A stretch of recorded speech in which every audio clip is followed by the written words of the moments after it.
Welcome to the Conversations podcast hosted by yours truly, Dr. Allison. If you're all about comfort zones and sticking to the status quo, this is not your show. Each episode features global CXOs, founders, and fearless industry innovators sharing untold stories of challenging norms, breaking barriers, and redefining success and leadership while transforming lives, businesses, and entire industries along the way.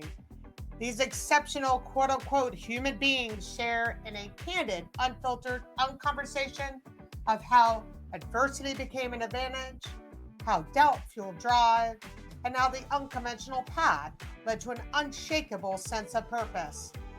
One unique part of every episode is my brainchild experience of the Unword Effect, where guests choose three words beginning with un that hold deep personal, professional, and leadership significance.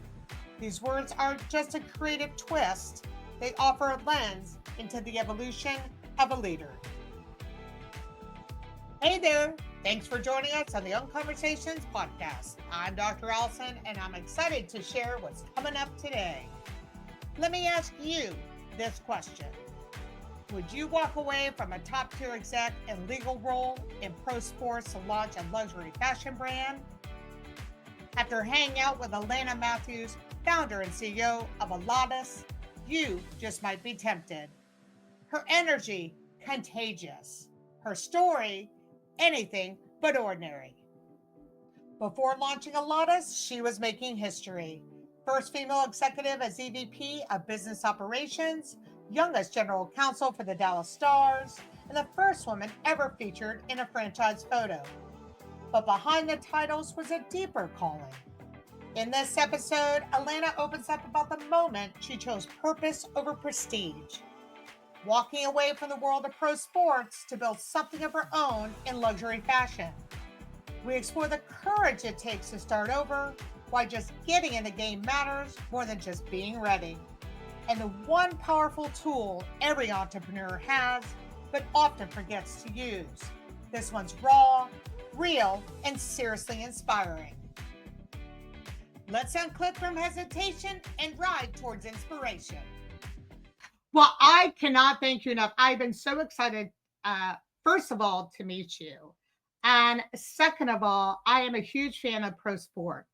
And I was even more intrigued to meet you because I was so excited to learn about how someone goes from such high levels in a sporting organization, as well with a law background, just to top that off, and then say, I am going to now start and be an entrepreneur of a luxury women's clothing line.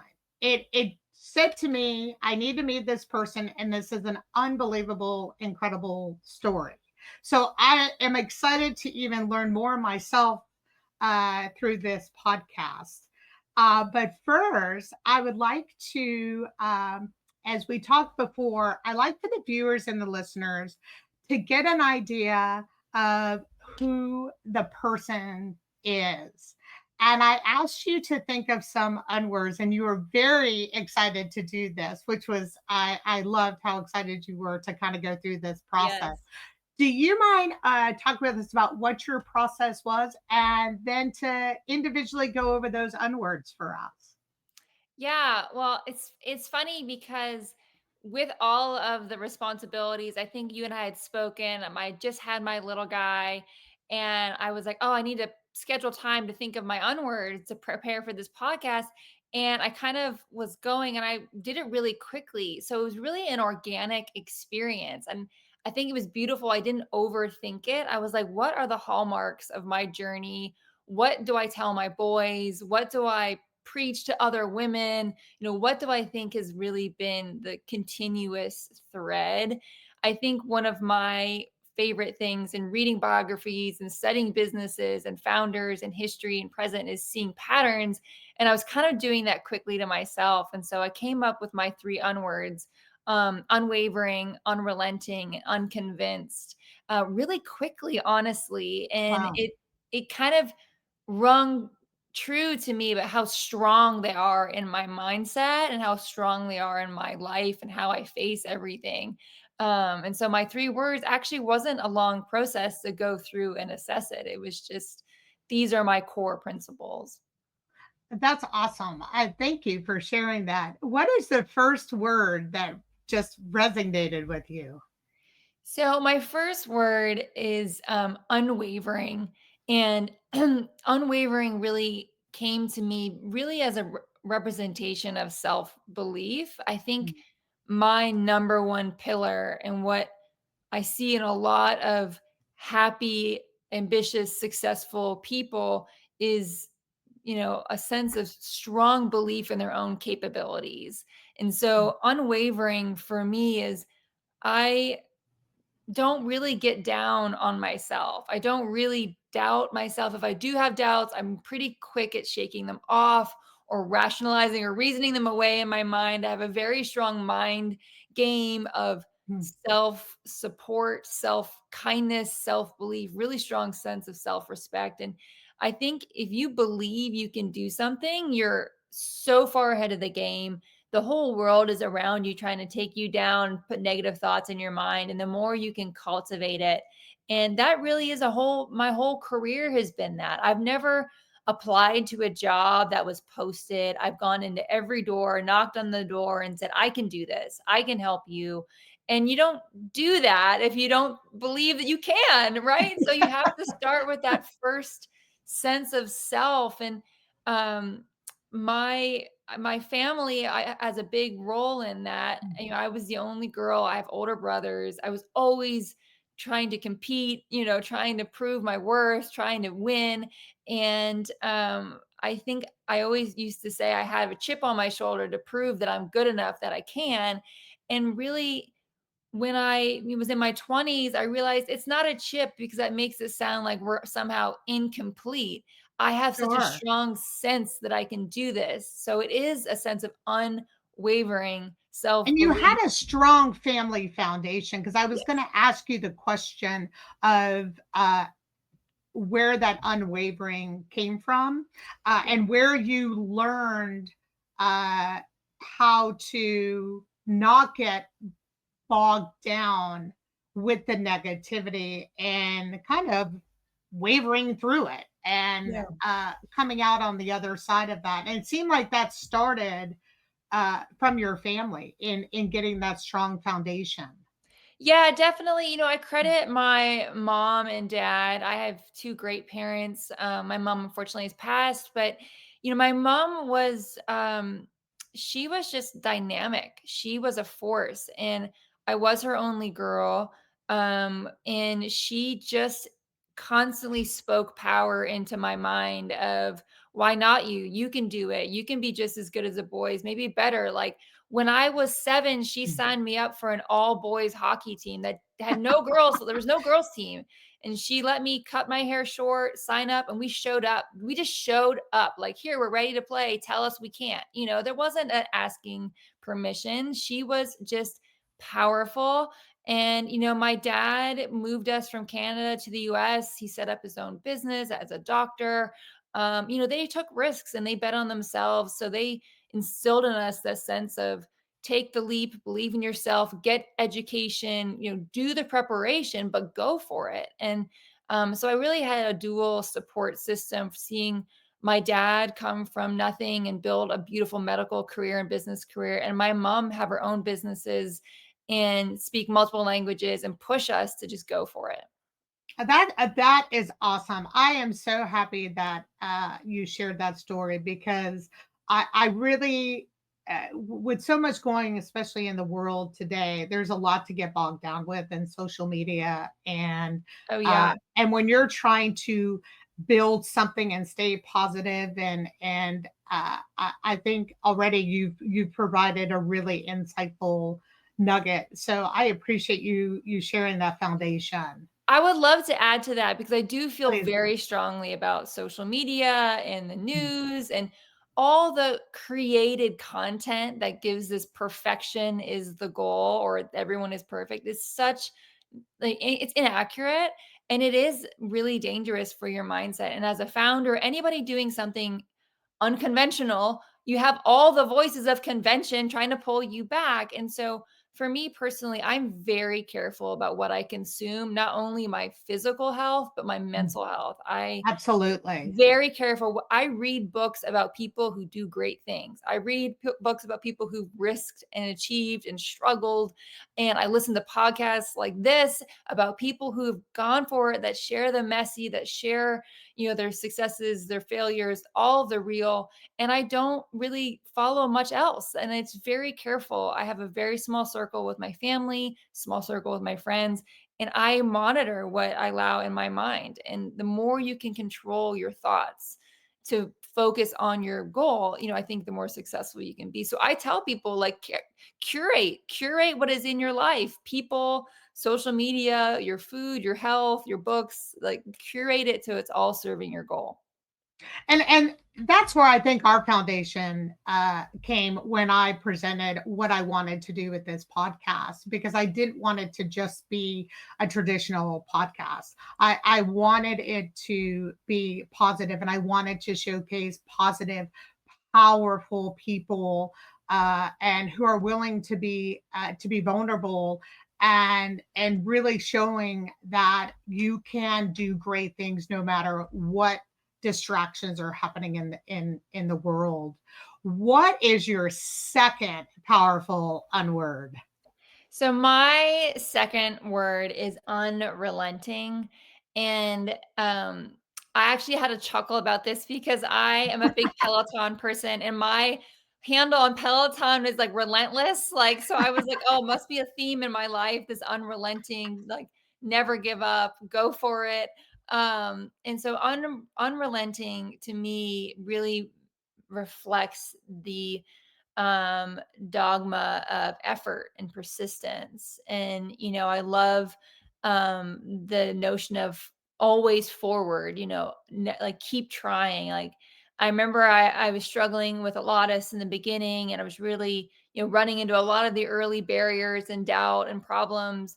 And I started to get down on myself, and I was like, oh, I just haven't tried hard enough. I've only tried 3 or 4 times. Like, of course, it's not going to work on 3, 4. It might take 20 times, it might take 50 calls. Like, I just haven't put the work in. And so unrelenting to me is like, how badly do you want it? Like, if you give up after 2, 3, 4 setbacks, like, you might just not want it enough. You might want something else. And that's a conversation you've got to have deep in your core of what you want out of life. And for me, unrelenting is effort. And I have become so surprised as I get older how much of a differentiator effort and persistence is. It's like a free commodity. You control how much effort you put into something. You don't have to be the smartest academically. You don't have to have the accolades or the perfect gilded blue chip resume. Effort is free to all of us, and it's a choice. And it's such a differentiator of how people get what they want or make excuses for why they didn't get what they want. So effort is the biggest thing.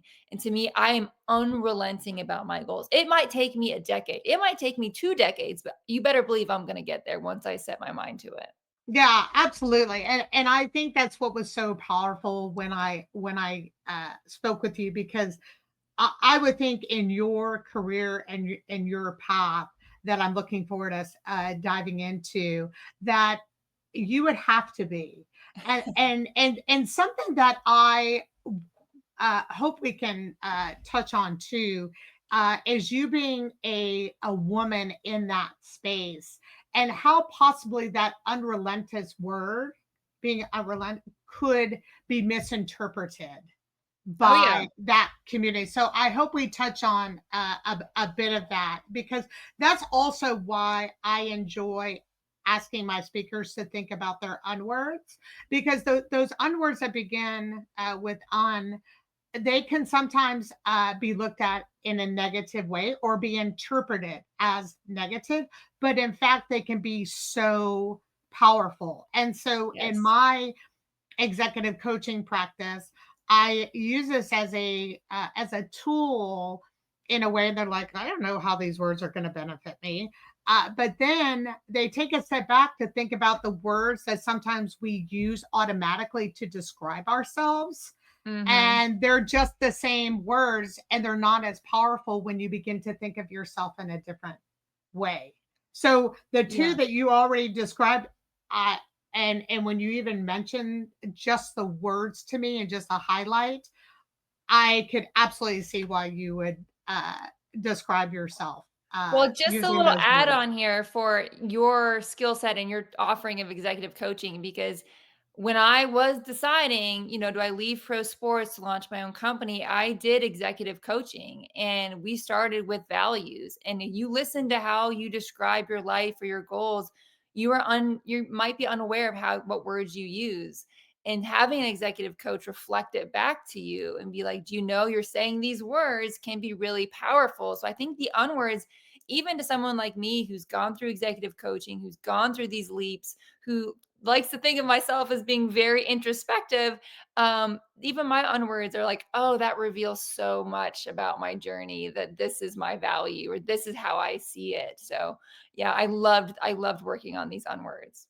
Oh, thank you. I appreciate you sharing that.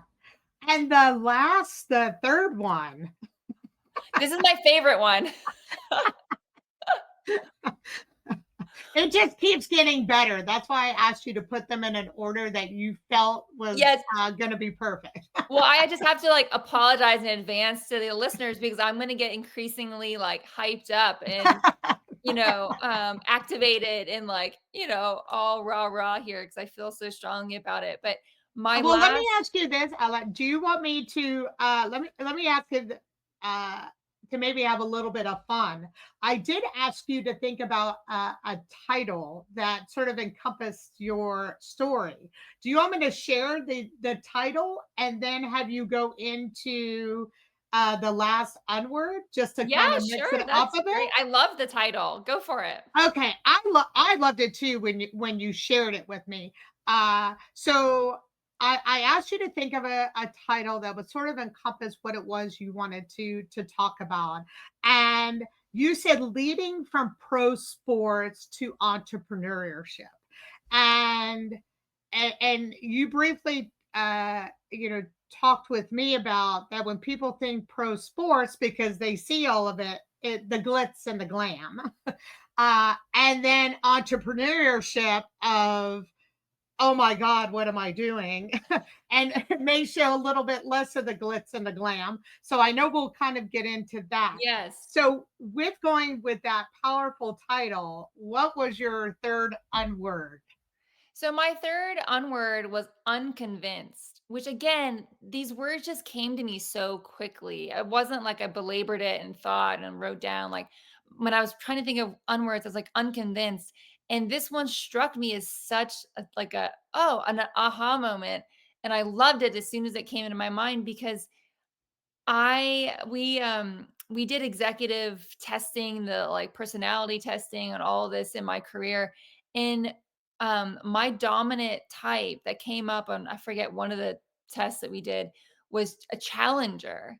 And that has been kind of my MO. And I'm sure many CEOs, owners, other colleagues that I had would concur that I challenge people a lot and sometimes for the good and sometimes they're very annoyed by it and they saw it as me stepping in their area or questioning their competency, but it really is just how my mind works. And I so unconvinced to me was I'm unconvinced that this is the only way to do something. I'm unconvinced that you have to have one career path. I'm unconvinced that you can't start a company when you have 3 children under the age of 5. Like, I'm unconvinced that your authority is the say all, end all, be all. Like, I'm unconvinced you can't do this at 24.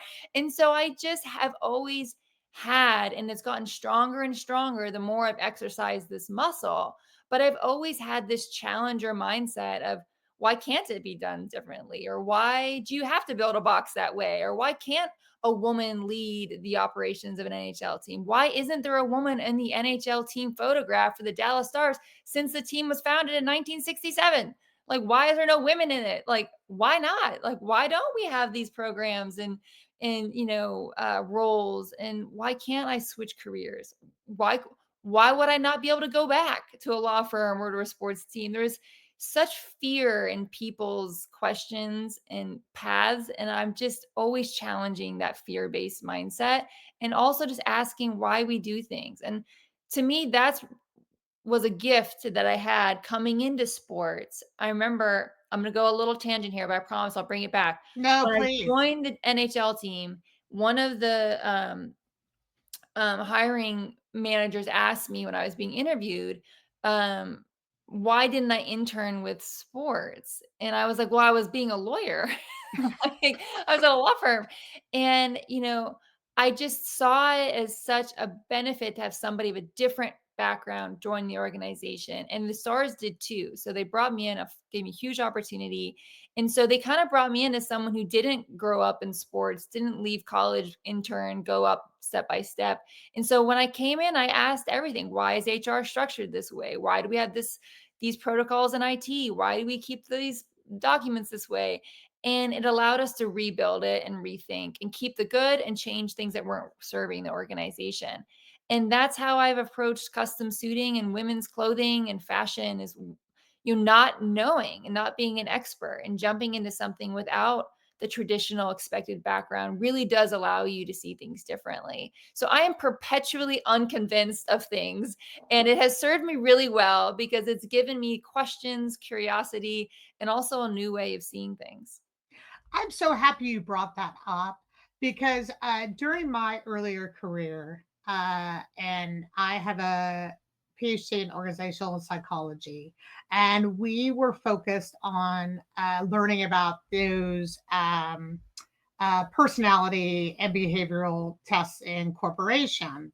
And one specifically, is the Myers Briggs and Yeah. also DISC. And I have not always been a huge fan because of those. And the reason being is I think they provide good information, but I also find them to be a bit discriminatory. And there's probably going to be a lot of haters on what I'm about to say. And the reason being is because the things that came up in my results uh, I think, were looked at as being a woman that's being too aggressive, and we need to tone those things down. And Yeah, I yeah, can see that. I mean, I think anytime you put a label on something, you're correct. narrowing it, right? Exactly. So Exactly. it's hard to pick the term.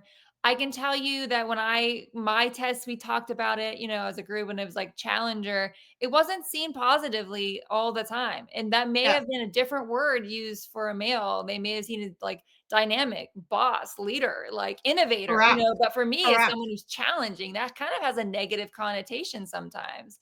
So yeah, I don't know when you're trying to like somebody told me this quote the other day, and I think is appropriate here that there's no comfort in growth. There's no comfort in change. So if you're Absolutely. someone who's pushing something, you are going to make other people uncomfortable. And if you're the only woman, in an organization and you are, speaking in different terms, using different language, asking questions, and you don't have the expected background, some people might take offense to that. It might make them uncomfortable, might make them feel threatened.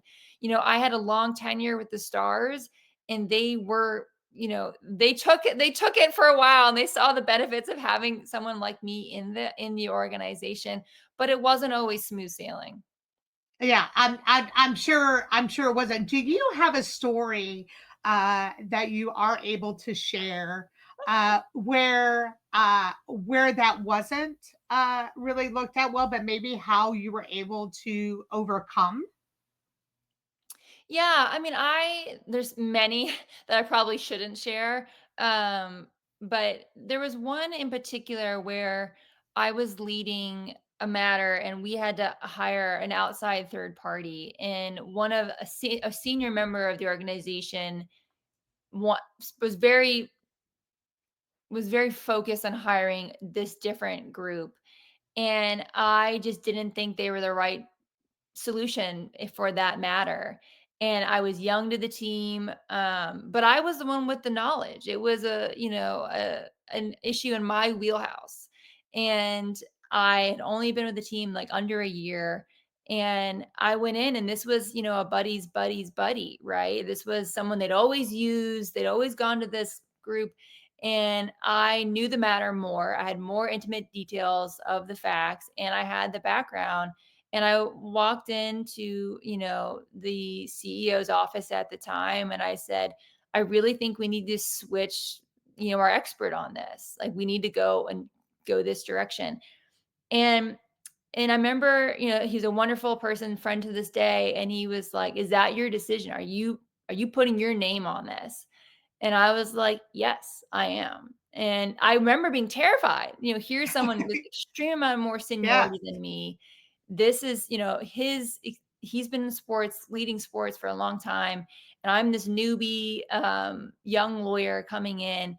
But I remember being like, I'm either going to bet on myself. I know the facts. I've done the work. I know that, ground level detail. And if I'm wrong, I'll learn. They can fire me, whatever. But like, I really believe I've done the work and I was right. And he came back after that. And that bought me a lot of respect and credibility that, again, helped me with my ascent, I believe, in the organization because they showed that I was willing to go for it and, Yes. put my name on something and stand up for it and take the hit if I was wrong, and really had that conversation with someone who, from outside appearances had a lot more knowledge than I did.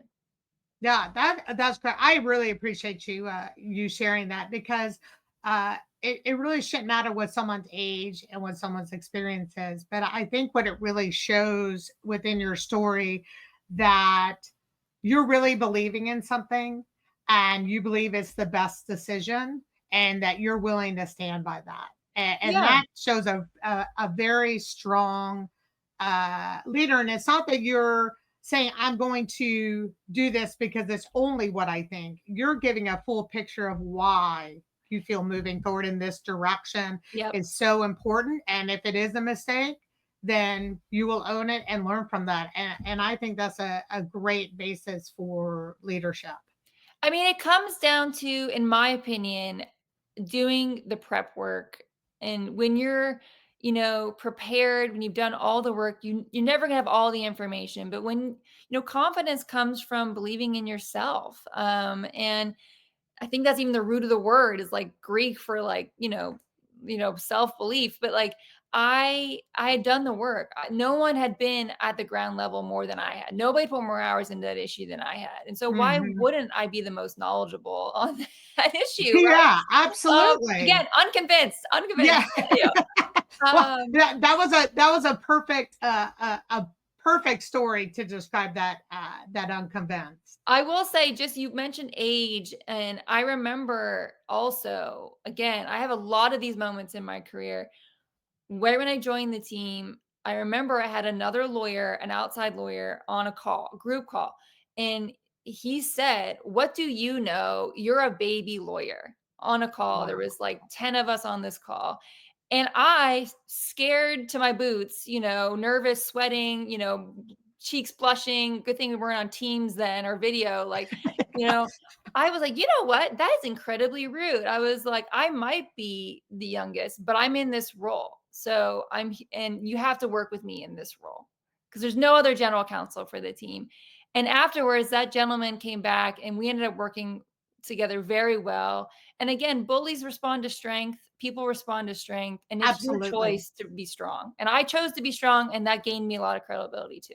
Yeah, absolutely it did. And I agree with that. I'm sure you and I could share a lot more stories of where Yes. that where that had taken place for We sure. should also share the stories of people supporting us though, because I had a lot Yeah. of allies at the team who did not see anything about age or gender or anything like that. So that's why I was able to be successful at the team as well. Oh, for sure. You wouldn't have been there as long as you were. Totally. Totally. if you were not receiving that level of support. Right. But no, I appreciate you sharing that because sometimes the good, bad, and the ugly doesn't sometimes show up, and I think it's important to talk about those discussions as well as where you have been supported throughout your career. So you took an amazing leap and Yes. transitioning from the world of sports to launching a luxury woman's company. How did that transition start for you? And what was Yeah. that like? Well, there's a long story and I'll give a kind of shorter version of it, but it was again, I was the highest ranking female. I was growing in my career, feeling very confident, feeling very lucky, really excited, and I was getting, more opportunities to interface with the team owner, with other really prominent executives, with TV interviews. And we wore suits all the time. That's a pro sports thing. The Mhm. players, the executives, you dress formally for games. And I was seeing my husband and my male colleagues all wearing custom suits. And I've always loved fashion. I had a big kind of a I was kind of had a reputation for, someone who had a particular dress style, always put together. Everyone's like, "Oh, that's an Atlanta outfit," or "That looks so like Atlanta." And so I've always had a love for fashion and an eye. And so when I was, reaching these new roles, I just had my first son. I was feeling body conscious, and I saw my husband and all my male colleagues be like, getting fitted and having personalization options, seeing the players get those options too. And they got to not only have the experience of customizing a suit, but they also got to represent their own personal brand in what they wore, particularly the athletes. And, it's like a catwalk walking down the rink, from the airplane to the rink now. Oh, sure. Um, and I was like, I want that. I was about to be interviewed and I was like, oh, what suit am I going to wear? And I went to all these men's suiting companies and they just said, we don't do women's. And I was like, why? We're half the world. Like, why would you not, Right. you know, do women? You have the fabric, why wouldn't you make one for women? And women's bodies are too hard, or women, their style changes too much, or it just was like, oh, it's hard, it's hard, it's hard. And I was like, Yes. well, we're half the population. Like, what are you gonna do? And I was like, all right, well, that doesn't make any sense. And so I just got really curious as to why women don't have the same options when it comes to workwear in particular, particularly when women are judged more harshly for what we wear to work than men are. And Absolutely.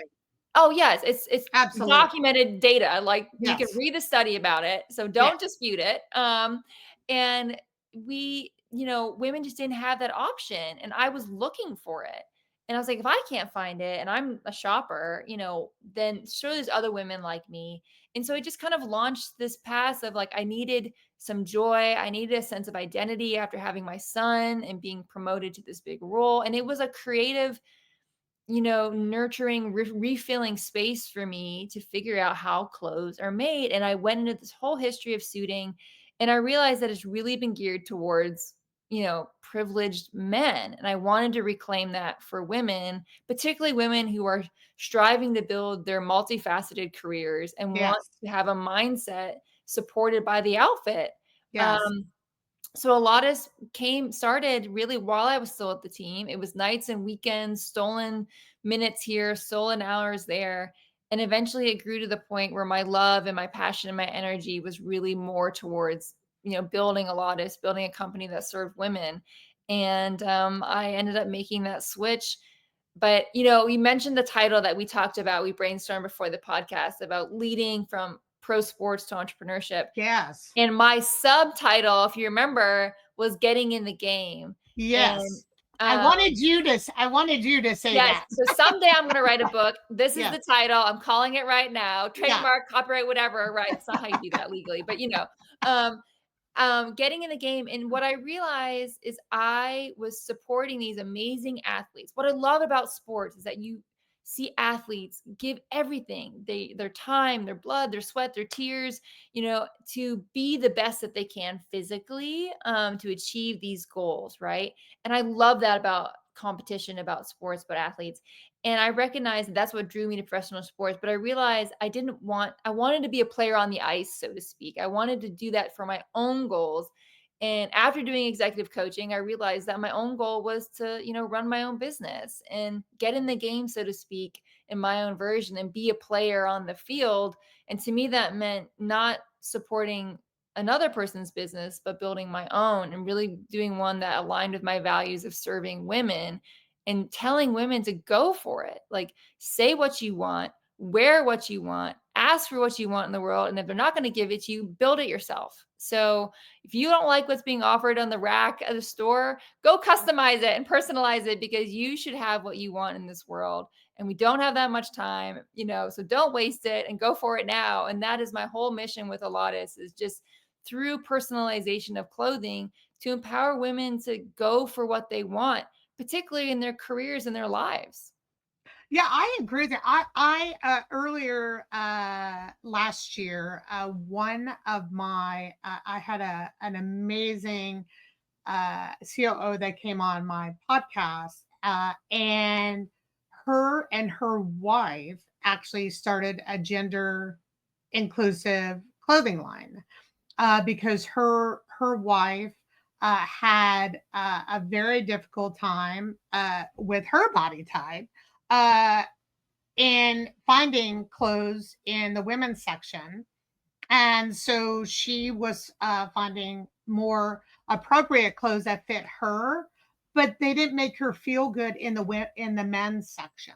Yeah. And so it really was so amazing to hear that story Yeah. on finding that gap and going, hey, you know what? We don't have to just be men and women.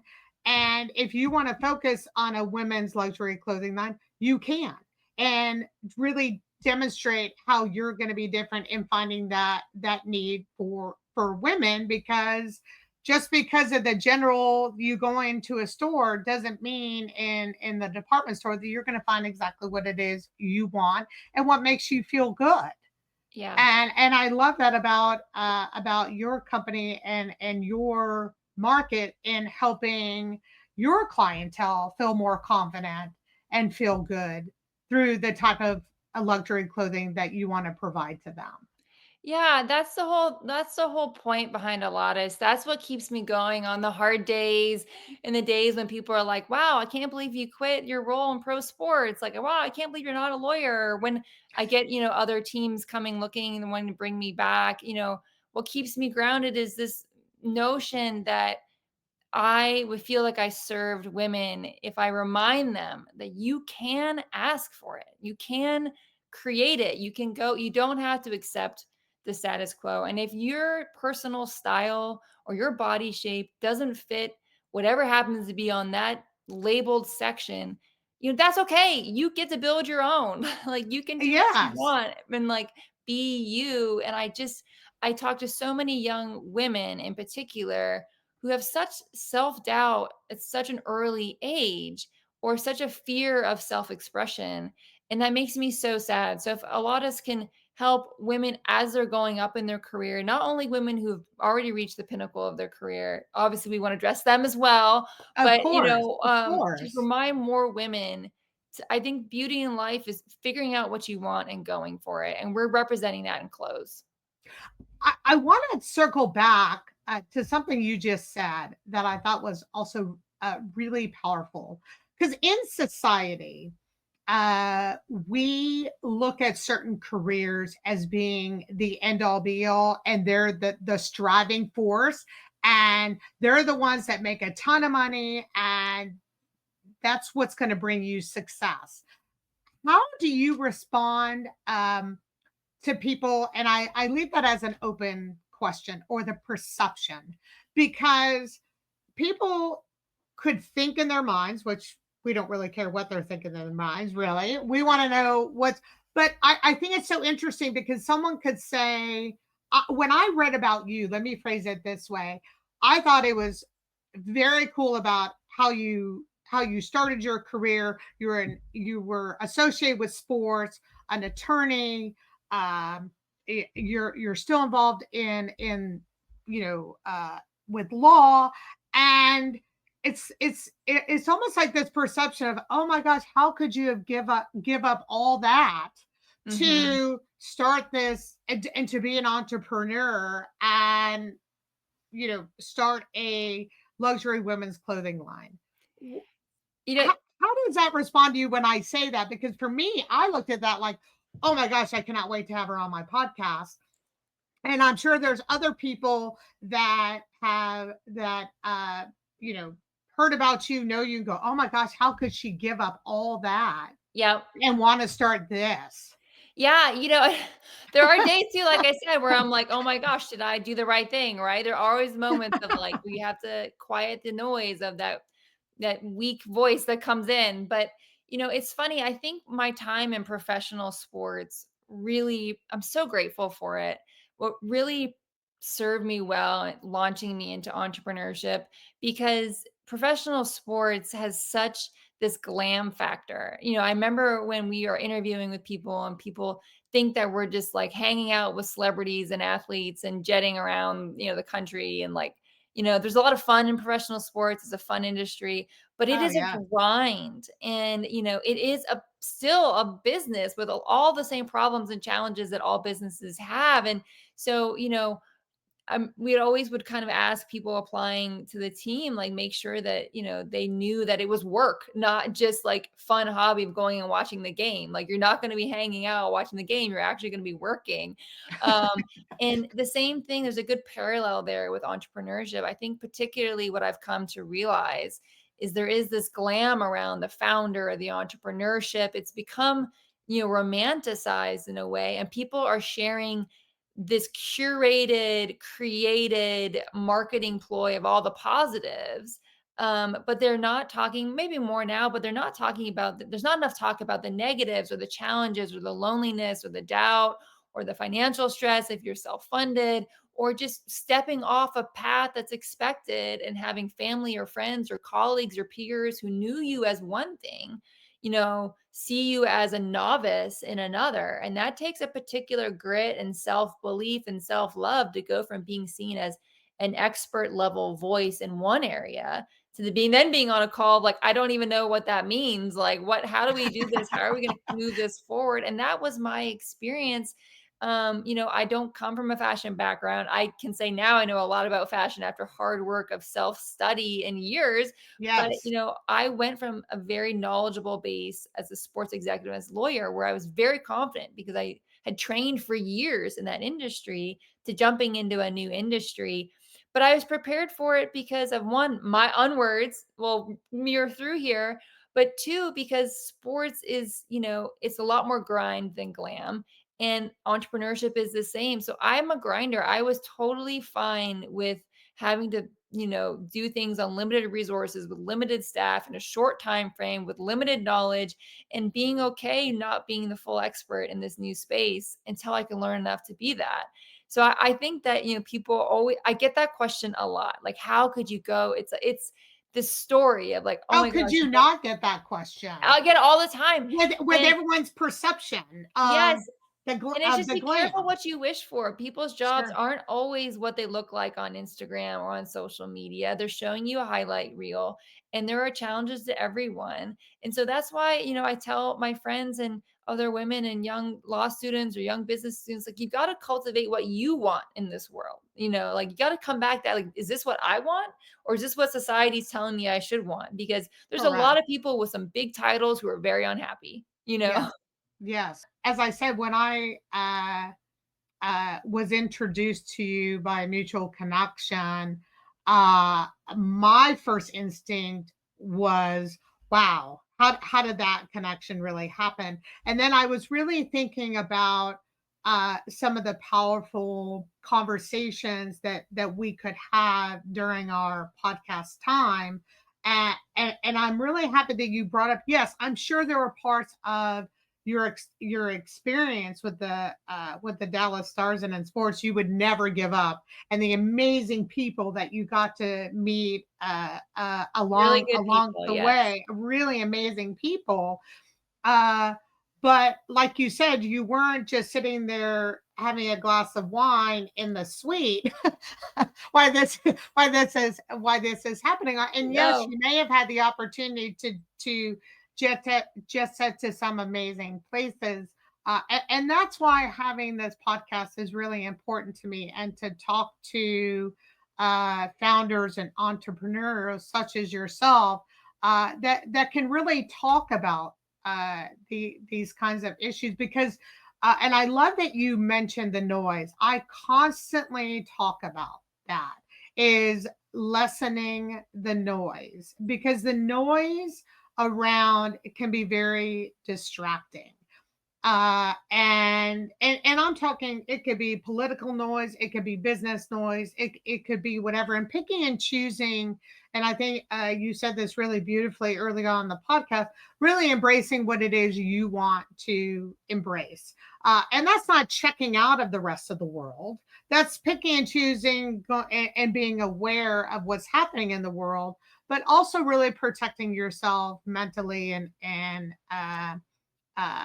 physically, and making sure all that balance is there so you can perform to the best and highest level in what's important to you. And that's your family, your clothing line, and whatever else that is important to you. Yeah. And I think making that connection, as you did, I think is really important.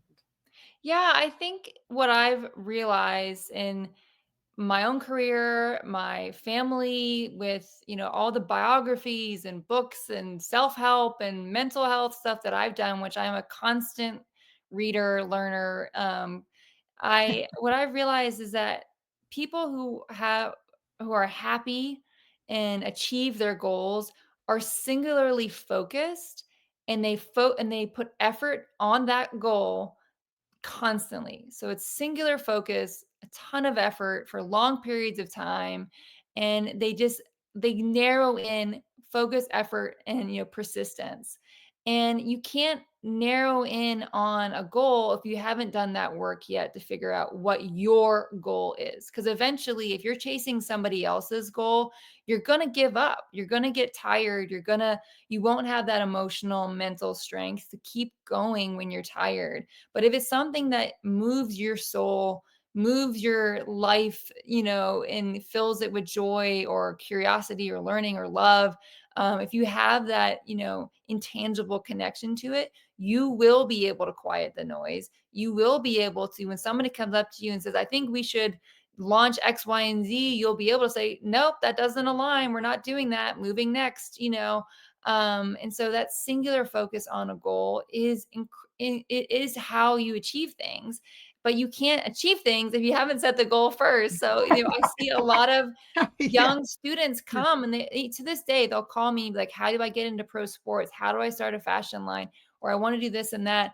And I'm like, is this what you want? Like, is this really or is this what you're being told you should want? Like, do you really want to go to law school? Do you really want to go to business school? Why? And you get these answers that aren't thought through, and you can tell who's not going to put the effort in and who will, just because they haven't done that self work to begin. Yeah, and I think that is a really important foundation for no matter if you're starting out uh, young and want to start a business, or even if you're looking to expand your business in some ways, to really be clear why you're doing it and what's the purpose of doing it. Is it because the next company decided to do that and that's why you're jumping on? Because it Yeah. really may not truly make sense for your business to go down that same path as another business. Yeah, it's so hard to do because it is constant marketing everywhere, that we are just all inundated with. And I think, it is a skill that you have to cultivate, is coming back into, like, when you feel, I should be doing this, I should be doing that, or I should go here, ask you where that should is coming from. Yes, yes. I wanted to ask you about we talked about this before, and I think it's important to bring up when you started your business, uh, and I'm sure like you were excited for what you were about to build and bring, and what is there a story or advice that you would share that you experienced that you were like, oh man, I would I'm glad I went through that experience because it taught me something so beneficial as you are growing your company to become even greater on the map of luxury clothing line. Are you able to share something in a similar story to that? Yeah, well, I have many, so I had to, like, figure out which mistake I want to talk about, Which failure do I want? Yeah, like I joke that, I came off my role with the Stars so confident and high ranking that I thought, there was that ego of like, "Oh, I know I can do this. Like if they can do this, I can do this. I'm smart. Yeah. I'm accomplished. Look at me." And entrepreneurship and building something from the ground up, in it particularly in a field that you did not grow your career in, like switching fields, is incredibly challenging. It's incredibly challenging if I launched a law firm, let alone switched entire industries. But Yes. I have so many. I always say that I made all the beginner mistakes and I'm still making some just different, just new mistakes, right? But I think I have a couple that jump to my mind, and it's funny because I've done this now for several years, and I have become so proud of myself, mainly for my emotional and mental strength, that I remember when I first had a customer who was like, "Oh, these pants are not quite fitting the way I wanted to." I was devastated. I was like, I took it so personally, and I still care so deeply about my customers' Sure. experiences. But it's more like, we're gonna fix it. We'll make you a new pair. We'll get them tailored. Like we'll refund you. Like everything. Or when I ordered like 2,000 of the wrong zippers because I forgot one letter in Goodness. the order form. I forgot Right. the C on the closed or unclosed zipper. And so I got all these zippers from Japan that were unusable, and I cried. I was so upset. And in the beginning, they kind of devastate you. But as you go through it and you survive things and you plan, navigate, work around, solve, it's all problem solving. And so I've come to the mindset of like, business is problem solving, it's creating things. And when you're creating things, you're going to run into problems. And the more comfortable you are with that, the more you're going to be able to move forward. So now I have this mindset of like kind of expecting it. And so, like, when problems happen, I'm like, oh, yep, there it is. I knew that was going to come. There it is. I will say I have to harken back. One of my favorite mantras, that I kind of come back to from hockey actually was, I had the privilege of meeting Bob Gainey, who was, a legend in Oh, hockey. yeah. Oh my gosh, amazing. And I was starstruck when I met him. I was Yeah. like one of the only people that I I was would like be actually starstruck. starstruck when I met him. Just, his legendary involvement in shaping professional hockey. And we were watching a game and the Stars lost the game and you made some mistakes. And I think I said something to him negative, like, "Oh, that wasn't a very good game." And he just turned to me and he said, "One game at a time, we focus on the good and we talk about the bad." And it was just this, he was unfazed, like, "Oh, we know what we need to work on now, Yeah. next game, on to the next, we're going to see what we did wrong here, see how we can fix it and win the next game." And that mindset of staying in the middle, never too high, never too low, always pragmatic, moving forward, is how these, executives and players live in sports. You have to have that short mindset. And his quote of like, "We're going to look at the good, we're going to talk about the bad, and we're going to move on to the next game," has always kind of stuck with me, particularly as we move forward with Alatus.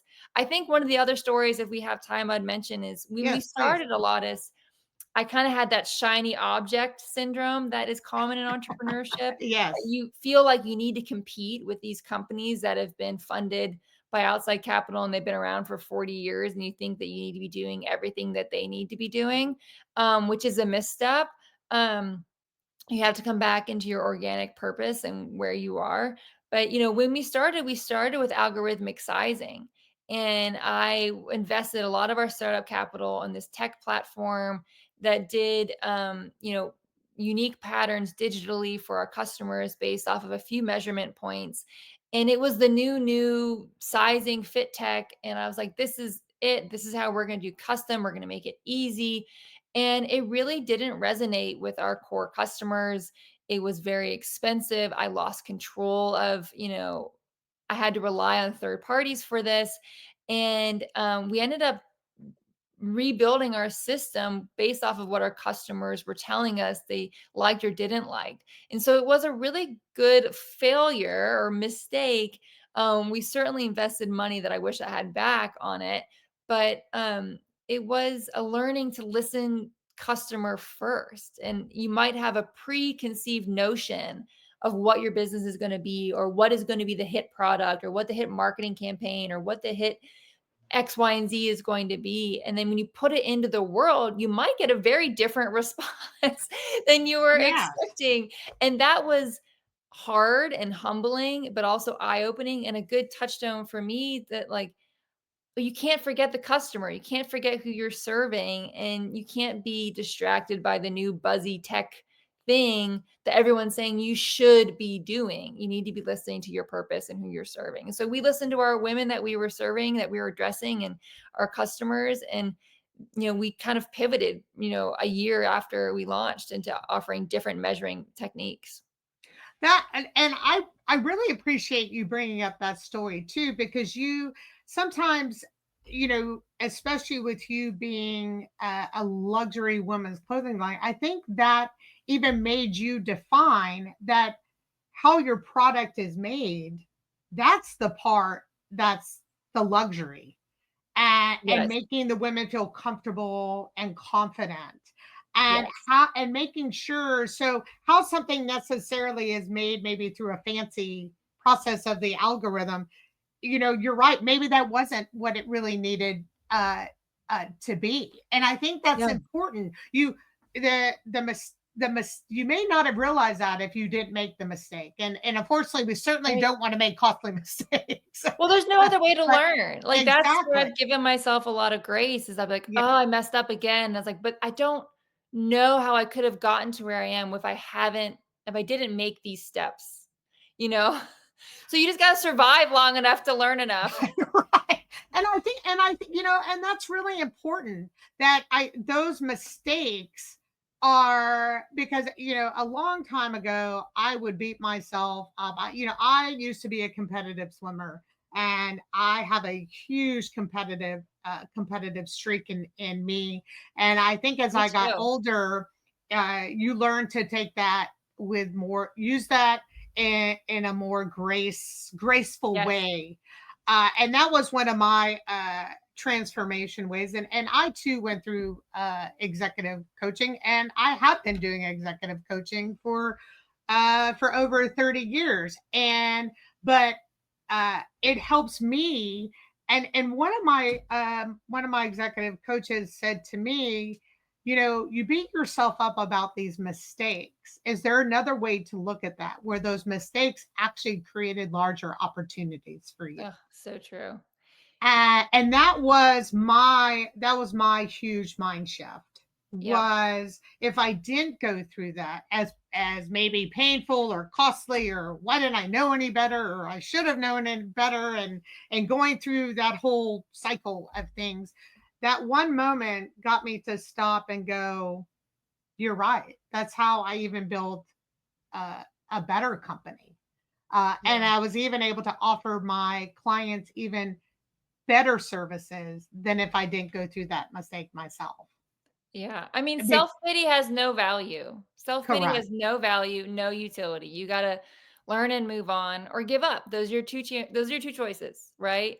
Either get out of the game or learn and keep going. And, someone very dear to me told me at a very young age, and it stuck with me. And it was a big mind shift moment for me, was that your greatest attributes could also be your biggest downfall. So for me, I'm like, your number one personality trait is very powerful in one environment, but could be very detrimental in another environment.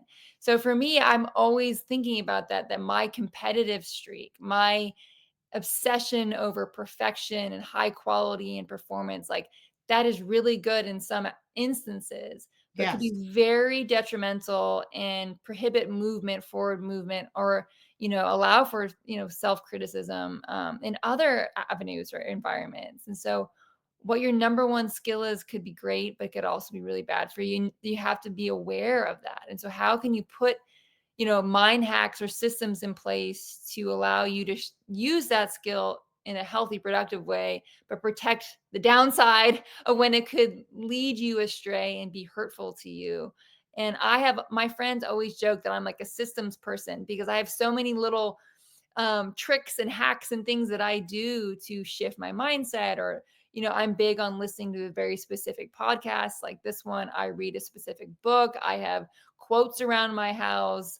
I know if I'm feeling, low energy, I either, get a Pilates or a bike ride, or I take a Yes. shower, and it can be 10 minutes on the bike. And it doesn't have to be 30 minutes, an hour. I have a specific set list of music on my phone. That's like, when I'm feeling moody, I listen to this. Like, I have all these little hacks that I've learned to really, help me, protect myself from myself.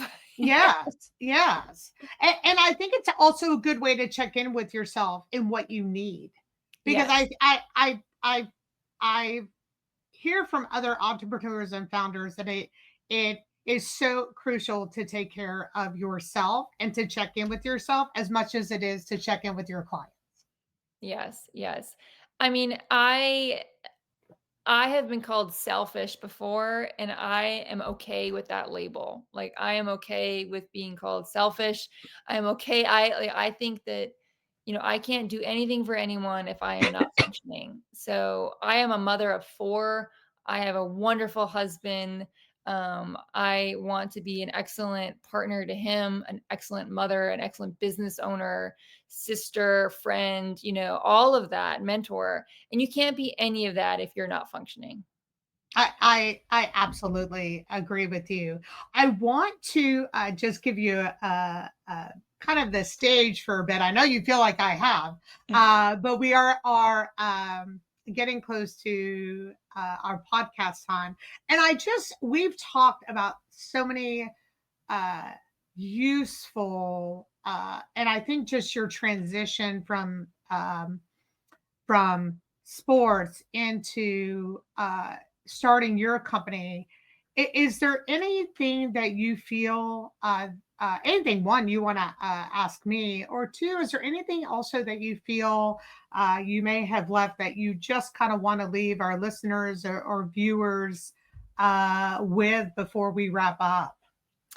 Yeah, I think, one thing I would just say that I'm always trying to drumbeat into people when I speak to them, or I speak on panels, or I'm lucky enough to be on podcasts like this one, is just, you know, the unknown is scary. And, we don't know what life holds for us. And so the Sure. best way to conquer the unknown is to create it and go for it. And, I was very impacted by losing my mother at an early age. And when you go through something that's traumatic, it can hurt you for a while, and it can change your mindset, but it makes you realize that we don't know how much time we have and how much Yes. we take for granted. And so why not go for it? Like, you really have nothing to lose, and you have nothing to be afraid of. And so my mission with Alatus is to get particularly women, but really everyone, to Hmm. realize that you're not going to get things in your life unless you ask for it, unless Yes. you go for it. So go for it. And if you are not going for it and you're not speaking up for yourself, it's usually fear based, and that's in your mind.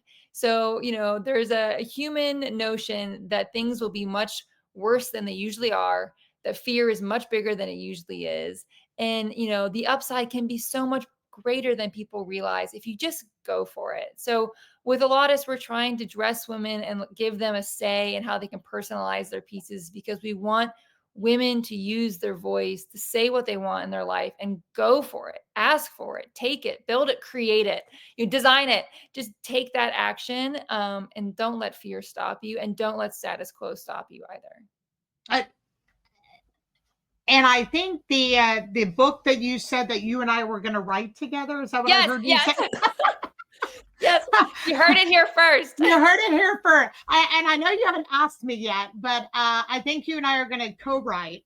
I love it. I told you I'm going to get amped up. This is a topic I Yeah. feel so passionate about. Uh, and because getting in the game, I love it because and the last part that you just said that I want to touch on, women have to ask. It will not be given to No, us. never. Never. It will never be given to us. So if you think that something is going to be given to you we have to ask, no matter if it's in our own businesses or if you're looking for a promotion at work or you're looking for a raise or you're looking Yeah. for anything, it will not be given to you unless you ask for it in about 99.999% chances. Or build it yourself, because Yes. I recently had a friend conversation where they did make an ask and they were chastised as being selfish for making that ask. Yep. And I'm like, don't ask that person, go build it yourself. Like, 'cause that Absolutely. person's always going to stop you. Like they're gatekeeping you. So get out from under them. And so you either have to ask for it or build it yourself. Thank you. Thank you for saying that very much. I really appreciate that. Alana, thank you so much again for all your time today. I am so grateful for our conversation. Me too. Thank you for having me. Thanks for streaming the Unconversations podcast, the space where unconventional excellence takes center stage and spotlights global visionaries who don't just follow the rules, they reinvent them. This isn't just a podcast, it's a movement. If you felt the onward effect, don't just scroll, unleash your support. Unsubscribe from silence. Hit that follow, drop a like, and leave a comment to keep the Unconversations going and amplifying the voices that are shaping the future. Looking for our podcast? Don't worry, it's all in the show's description. Tune in to the next episode of Unconversations where we unmute the truth and uncover the unexpected.